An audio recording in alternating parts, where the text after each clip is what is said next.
ప్రార్థన చేసుకుందామండి. పరిశుద్ధుడ పరలోకమందున మా తండ్రి, నీ యొక్క ఘనమైన శ్రేష్టమైన నామానికి వందనాలు తండ్రి. ఈ యొక్క సమయంలో కొద్దిసేపు నీ యొక్క మాటలు చెబుతూ ఉండగా నాకు మంచి జ్ఞానాన్ని దయచేయండి తండ్రి. అలాగే వినేవారికి కూడా గ్రహించే మనసును దయచేసి వాక్య ప్రకారం తండ్రి జీవించి మేమంతా నీ యొక్క నిత్య రాజ్యానికి చేరుకునే బిడ్డలుగా ఉండటానికి సహాయం దయచేయమని యేసు పరిశుద్ధ నామమున అడిగి వేడుకొంచున్నాం తండ్రి, ఆమేన్. ప్రియమైన దేవుని వారలారా, ఇప్పటి వరకు కూడా మరి సహోదరుడు కృష్ణ బైబిల్లో నుండి దేవుని వాక్యం అనేది మనం క్రమం తప్పకుండా ప్రతి వారం కూడా మనం చెబుతూ ఉంటే మనం దేవునికి ఇంకా దగ్గరగా ఉంటాము. పాపం చేయడానికి కూడా అవకాశం అనేది తక్కువగా ఉంటుంది అనే విషయాల గురించి మనం తెలుసుకున్నామండి. అలాగే ఈ రోజున మరి రెండో అంశంగా నేను కూడా ఒక అంశాన్ని చెప్తానండి. ప్రియమైన దేవుని వారలారా, బైబిల్లో మనం చూసుకుంటే బైబిల్లో ముఖ్యంగా మన జీవితానికి రెండు రకాలైన పాఠాలనే ఉంటాయండి. అవి ఏంటంటే, ఒకటి ఆత్మీయపరమైన పాఠాలు ఉంటాయి, అలాగే సిద్ధాంతపరమైన పాఠాలు కూడా ఉంటాయండి. కాబట్టి ఇవన్నీ కూడా మనం నేర్చుకోవాలి అంటే బైబిల్ అనేది మనం ప్రతిరోజు కూడా చదువుతూ రోజుకి ఎంతో కొంతసేపు బైబిల్ చదవడానికి సమయాన్ని మనం కేటాయిస్తూ ఉంటే బైబిల్లో కూడా ఎన్నో విషయాలు తెలుస్తూ ఉంటాయండి. ఒకప్పుడు నేను అనుకున్నా, ఇక్కడ మనము సాంగ్స్ అనేవి అసలు రిలీజ్ చేస్తామా? నేనైతే అనుకోలేదండి. అసలు సాంగ్స్ అనేవి మనం రిలీజ్ చేస్తాము, మనం రాయడము పాడటము ఇదంతా జరిగిద్దని నేనైతే మాత్రం అనుకోలేదండి. కానీ దేవుని యొక్క చిత్తానుసారంగా మరి దేవుడు మన ద్వారానే పాటలు కూడా రాయించటము, అలాగే పాటలే కాకుండా ఈ రోజున కొత్తగా మనం ఏం నేర్చుకున్నామంటే, ఏం విన్నాం? కీర్తనలు. పాటలు రాయడమే గొప్ప అనుకుంటే మళ్ళీ కీర్తనలు కూడా. అంటే మనం సంకల్పించుకుంటే అది దేవుని చిత్తానికి అనుకూలంగా కనుకుంటే దేవుడు ఖచ్చితంగా సాధించేలాగా చేస్తాడండి. కాబట్టి బైబిల్లో కూడా మనం ఎలా ఉండాలని దేవుడు కోరుకుంటూ ఉన్నాడంటే, ఒకసారి మనం బైబిల్లో చూస్తే కొలస్సీ పత్రిక 1వ అధ్యాయము 9 నుండి 12 వచనంలో మనం చూసుకుంటే అందులో మధ్యలో ఉంటుందండి, దేవుని విషయమైన జ్ఞానమందు. చాలండి, మనకు కావాల్సింది అదే, దేవుని విషయమైన జ్ఞానమందు అభివృద్ధి పొందుచు. అంటే దేవుడు మనం ఎలా ఉండాలని కోరుకుంటున్నారంటే, దేవుడి విషయమైన జ్ఞానమందు అభివృద్ధి పొందుచు. అంటే మనం అభివృద్ధి అనేది పొందాలి. అంటే దేవుని విషయంలో మన జ్ఞానం అనేది సంపాదించి మనం కూడా డెవలప్మెంట్ అవ్వాలని దేవుడు కోరుకుంటూ ఉన్నాడండి. మరి మనం అభివృద్ధి పొందాలి అంటే ఎలా ఎలా అభివృద్ధి పొందుతాం? మన అప్పుడు కోటేశ్వర గారు అభివృద్ధి పొందారు కాబట్టి కొత్త కొత్త పాటలతో పాటు పాటలు అలాగే కీర్తనలు కూడా రాయడం అనేది జరుగుతుందండి. మరి మనం కూడా అభివృద్ధి పొందాలంటే ఏం లేదండి, బైబిల్ బాగా చదవడం, బైబిల్ బాగా నేర్చుకుంటూ మన పాపానికి బైబిల్ నేర్చుకుంటూ ఉంటే ఆటోమేటిక్గా పాపానికి దూరంగానే ఉంటామండి. ఇప్పుడు ఉదాహరణకి చిన్నపిల్లల స్కూలు పాఠాల పుస్తకాలు మీరు చూసుకుంటే బొమ్మలు ఎక్కువ ఉంటాయి, అక్షరాలు తక్కువ ఉంటాయండి. అంతేనండి. ఇప్పుడు అంగన్వాడీ వాళ్ళకి కానీ అలాగే ఫస్ట్ క్లాస్ సెకండ్ క్లాస్ వాళ్ళ టెక్స్ట్ బుక్లు చూడండి, అంటే పిక్చర్స్ ఎక్కువ ఉంటాయి. అమ్మ అంటే పైన అమ్మ బొమ్మ ఒకటి ఇచ్చి దాని కింద అమ్మని రాస్తారండి. అలాగే క్లాసులు పెరిగే కొద్దీ కూడా ఏంటంటే బొమ్మలు తగ్గిపోతాయండి. బొమ్మలు తగ్గి అక్షరాలు ఎక్కువ, మ్యాటర్ అనేది ఎక్కువగా ఉంటుంది. ఎందువల్లంటే వాళ్ళ స్టాండర్డ్కి తగ్గట్టుగా టెక్స్ట్ బుక్స్ అనేవి తయారు చేయడం అనేది జరిగిద్దండి. అలాగే ఇప్పుడు మన పిల్లల పాఠాలు చెప్తున్నారు, వాళ్ళ వయసుకు తగ్గట్టుగా మనం ముందు నేర్పిస్తున్నాం. వయసు పెరిగే కొద్దీ కూడా మనం ఇంకా జ్ఞానమైన సంగతులు వాళ్ళ ద్వారా వాళ్ళకి మనం నేర్పించవచ్చండి. అలాగే మనకు కూడా యేసుక్రీస్తు వారి గురించి ఈరోజు మనం నేర్చుకోబోయే అంశం ఏంటంటే క్రీస్తు దైవత్వం. అంశం ఏంటండి? క్రీస్తు దైవత్వం. యేసుక్రీస్తు వారి గురించి ఇక్కడున్న మనందరికీ కూడా ఒక 10 ఏళ్లకు ముందు, ఒక 10 ఏళ్లకు ముందు కానీ 15 ఏళ్లకు ముందు కానీ మనందరికీ యేసుక్రీస్తు వారు తెలుసండి. ఎందుకు తెలియదు? మనకైతే తెలుసు, యేసుక్రీస్తు వారు తెలుసు మనందరికీ. అప్పటికి అంటే నీకు 10-15 ఏళ్ల క్రితము యేసుక్రీస్తు వారు తెలిసిన దానికి ఇప్పుడు యేసుక్రీస్తు వారి గురించి నీకు తెలిసిన దానికి ఏమన్నా తేడా ఉందండి? అంటే అప్పుడు ఎంతో తెలుసో ఇప్పుడు కూడా యేసుక్రీస్తు వారి గురించి నీకు అంతే తెలుసు అంటే నువ్వు అభివృద్ధి పొందావా? అభివృద్ధి పొందనట్లు లెక్కండి. అంటే అప్పుడు ఎంత తెలుసు, ఇప్పుడు దానికంటే చాలా ఎక్కువగా మనం నేర్చుకోలేదు. యేసుక్రీస్తు వారి గురించి నాకు ఒక 10 ఏళ్ల క్రితం ఒకసారి విన్నానండి అంతే, అంతకంటే నాకేమీ తెలియదంటే మరి దేవుని యొక్క వాక్య విషయంలో మరి ఇక్కడ దేవుడు చెప్తున్నట్టుగా మనం అభివృద్ధి పొందాలని చెప్తున్నారు జ్ఞానమందు. మరి అభివృద్ధి పొందాలంటే అప్పుడు ఎలా అయితే మనం విన్నాము ఇప్పుడు కూడా అదే విధంగా ఉంటే మనం అభివృద్ధి పొందినట్టు కాదండి. కాబట్టి దేవుడు ఏం కోరుకుంటూ ఉన్నారంటే దేవుని జ్ఞానమందు అభివృద్ధి పొందాలి, దేవుని యొక్క జ్ఞానమందు అభివృద్ధి పొందాలని దేవుడు కోరుకుంటూ ఉన్నారండి. ఇప్పుడు మనందరికీ సెల్ ఫోన్ ఉంది కదండి. ఇప్పటి కాలంలో ఎక్కువగా కీప్యాడ్ ఫోన్ తక్కువ అండి. అందరికీ కూడా ప్రతి ఒక్కరికి కూడా టచ్ ఫోన్ అనేది ప్రతి ఒక్కరికి కూడా ఉందండి. ఒక 15 ఏళ్ల క్రితానికి వెళ్ళండి.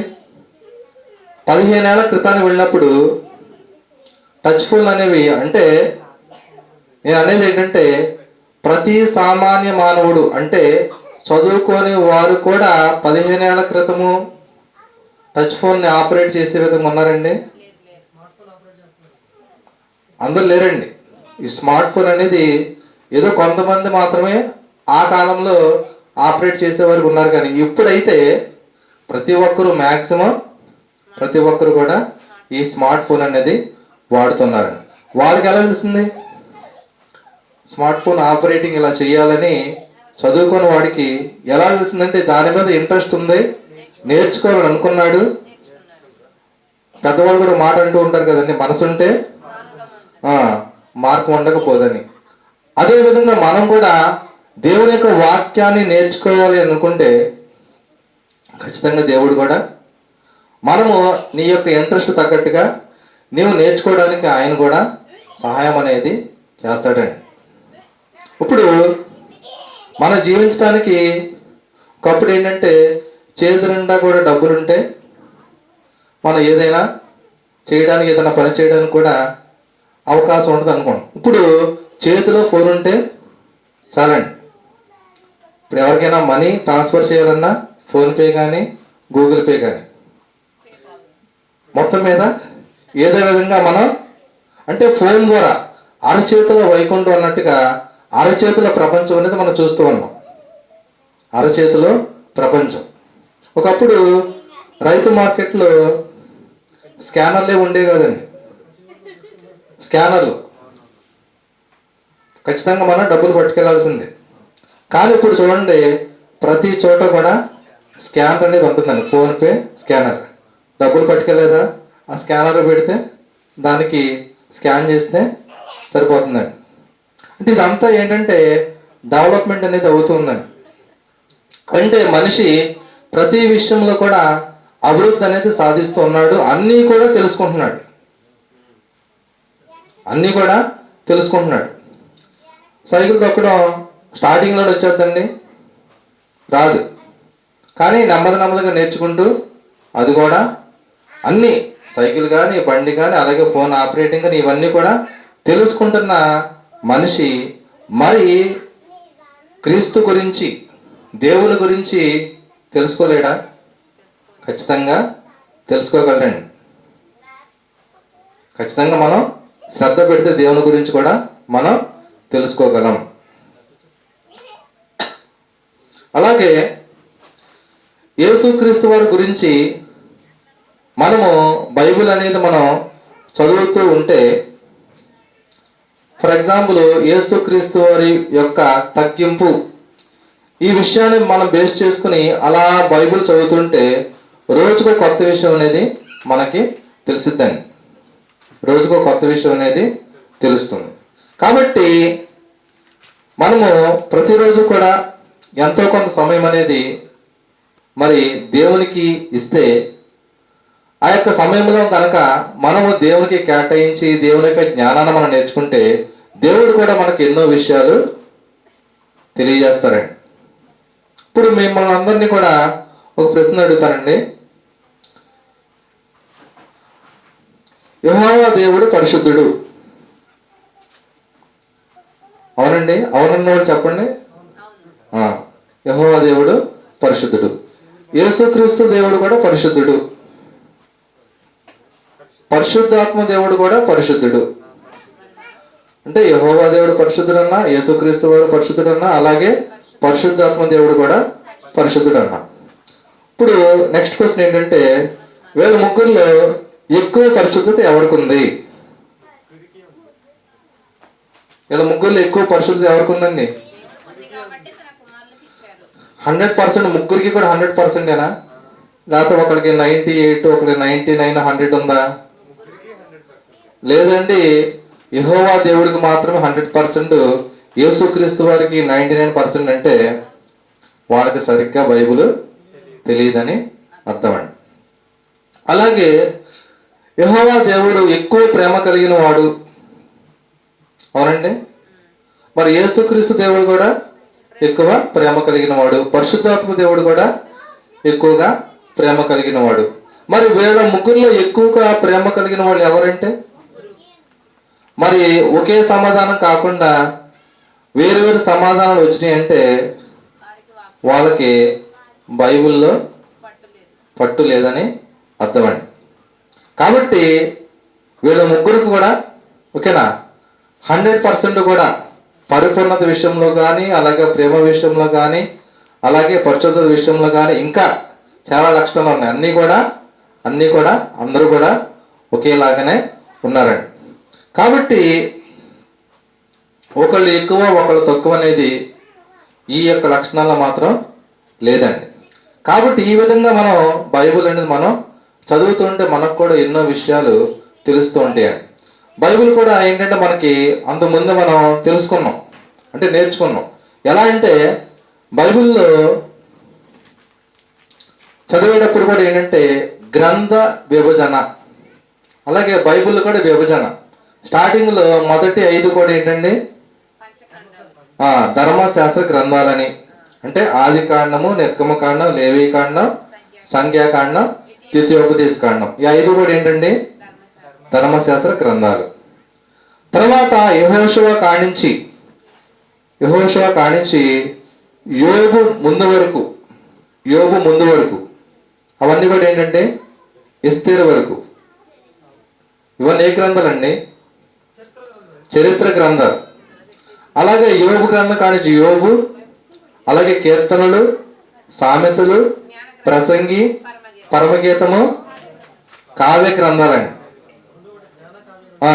తర్వాత నెక్స్ట్ చిన్న ప్రవక్తలు వస్తారు, పెద్ద ప్రవక్తలు వస్తారు, చిన్న ప్రవక్తలు. తర్వాత ఇదంతా కూడా ఏంటంటే పాత నిబంధన. మరి కొత్త నిబంధనలకు వచ్చేటప్పటికి ముందు సువార్త గ్రంథాలు ఉంటాయి. మత్తయి సువార్త, మార్కు సువార్త, లూకా సువార్త, యోహాను సువార్త. తర్వాత చరిత్ర గ్రంథం ఏంటండి? అపోస్తల కార్యాలు. తర్వాత పౌలు గారి పత్రికలు ఉంటాయి. తర్వాత శిష్యుల పత్రికలు ఉంటాయి. తర్వాత ప్రకటన గ్రంథం. ఇదంతా కూడా మనకు ఆయన చక్కగా ఒక మెటీరియల్ తయారు చేసి చక్కగా మనకి చాలా సింపుల్గా అర్థమయ్యేలాగా మనకు నేర్పించారండి. అదంతా కూడా మనం నేర్చుకుని బైబిల్ కనుక చదివినప్పుడు మనకి చాలా ఈజీగా అర్థం అవడానికి అవకాశం అనేది ఉందండి. అలాగే బైబిల్ నేర్చుకునేటప్పుడు కూడా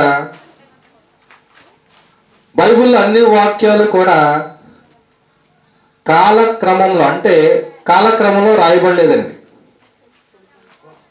బైబిల్లో ఉన్న అన్ని వాక్యాలు కూడా కాలక్రమ పట్టికలో పెట్టలేదండి. ఎందువల్లంటే ఉదాహరణ చెప్తాను. ఆది కాండము 1వ అధ్యాయం 1వ వచనం ఏంటండి? ఆది యందు దేవుడు భూమి ఆకాశములను సృజించను.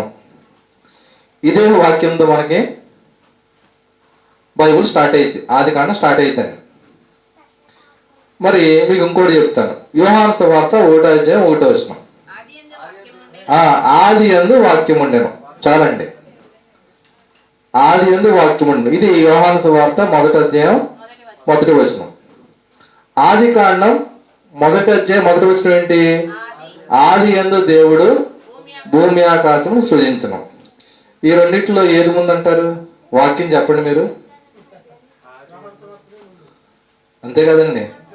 ఆది యందు దేవుడు భూమి ఆకాశం సృజించను అంటే భూమి ఆకాశం సృజించడానికి ముందే ఎవరున్నారు? ఆది యందు వాక్యం అంటే యేసుక్రీస్తు వారు.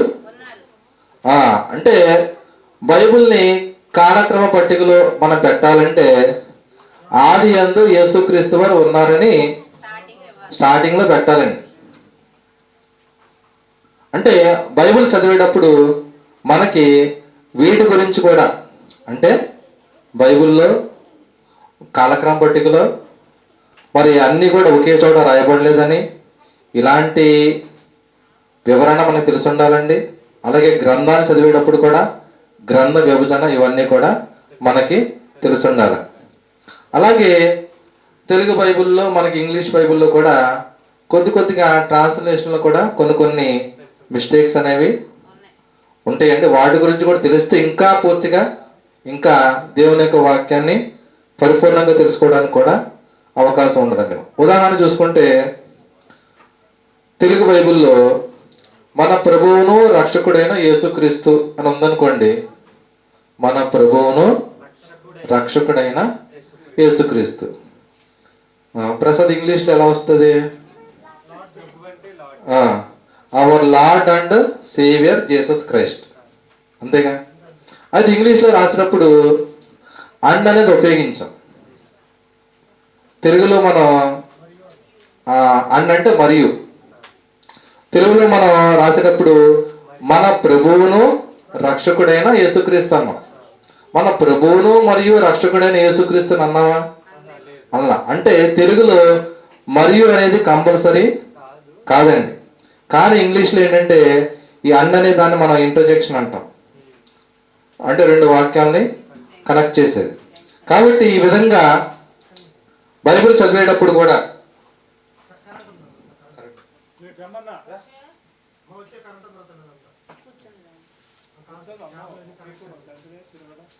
కాబట్టి మనం కూడా బైబిల్ చదివేటప్పుడు జాగ్రత్తగా ఇలా పరిశోధించి పరిశీలించి చదివితే మనకి ఎన్నో విషయాలు కూడా తెలుస్తూ ఉంటాయండి. అందుకే మన పాట ఏంటంటే క్రీస్తు దైవత్వం. అంటే యేసుక్రీస్తు వారి గురించి ఇంకేం చెప్పలేదండి. క్రీస్తు దైవత్వం దాని గురించి మన పార్ట్ 2లో నేర్చుకుందామండి. ప్రార్థన చేసుకుందాం.